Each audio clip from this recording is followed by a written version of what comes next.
ပေါင်ရှိရရှိတဲ့ခန္ဓာကိုယ်ကိုပိန်အောင်လို့နေတိုင်းရေအိုးကိုအကြိမ်3000လောက်မှပြီးလေ့ကျင့်တယ်ဒီလောက်ကြိုးစားပေမဲ့ကျမရဲ့စစ်ဆက်ထားသူကရွှန်ရှာနေတော့ပါပဲစန့်ကျင်ဘက်အနေနဲ့ဒုတိယညီမကတော့ရုပ်ချောကိုလုံးလာပြီးယောက်ျားတိုင်းရဲ့အချစ်တော်ဖြစ်နေတယ်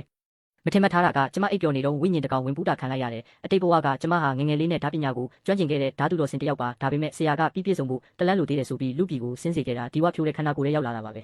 ကျမရဲ့မောင်ရောက်လာမှအဖြစ်မှန်ကိုသိလိုက်ရတယ်ဒီခန္ဓာကိုယ်ပိုင်ရှင်အမွေဆက်ခံသူဟာသူ့စစ်ဆက်ထားသူနဲ့ညီမဖြစ်သူတို့ရဲ့ဖောက်ပြန်မှုကိုခံစားရပြီးဝိတ်ချဖို့10ရက်လောက်အစာငတ်ခံရင်းတည်ဆုံခဲ့တာပါဒါကိုသိလိုက်တာနဲ့ကျမခန္ဓာကိုယ်ကိုပြန်တိဆောက်ဖို့ဆုံးဖြတ်လိုက်တယ်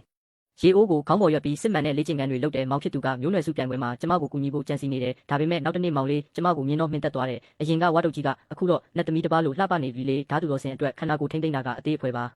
ပြိုင်ပွဲနေ့ရောက်တော့စစ်ဆက်ထားသူလူယုံမာကအထူးဧည့်သည်ဖြစ်ရောက်လာတယ်ကျမကခေါင်းမိုးပေါ်ကနေသူ့ကိုကြည့်ပြီးအရင်ခန္ဓာကိုယ်ပိုင်ရှင်ကဒီလိုလူကိုမှဆွဲလန်းရသလားလို့တွေးမိတယ်သူကကျမကိုမမှတ်မိပဲတခြားအထက်တန်းလွှာကမိန်းကလေးထင်နေတယ်မောင်လေးကဒါအမတ်ပါလို့ပြောလိုက်မှတပွဲလုံးအံ့ဩသွားကြတယ်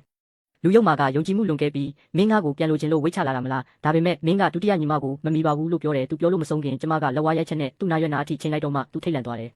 စွမ်းရည်စစ်ဆေးပွဲမှာကြောက်တုံးကိုရိုက်ပြီးစမ်းတက်ရတယ်ဒုတိယညီမကအဆင့်မြင့်စွမ်းရည်ရှိတယ်ကျမအလက်ရောက်တော့မြေပြင်ကတကိုင်း6ကိုကောက်ပြီးကြောက်တုံးကိုပေါ့ပေါ့ပပရိုက်လိုက်တယ်ကြောက်တုံးကမတုံလို့အားလုံးဝိုင်းရကြတယ်ဒါပေမဲ့ကြောက်တုံးနောက်ကတောင်ကြီးတစ်လုံးနှစ်ချမ်းကွဲသွားတာကိုဘယ်သူမှသတိမထားမိလိုက်ပါဘူး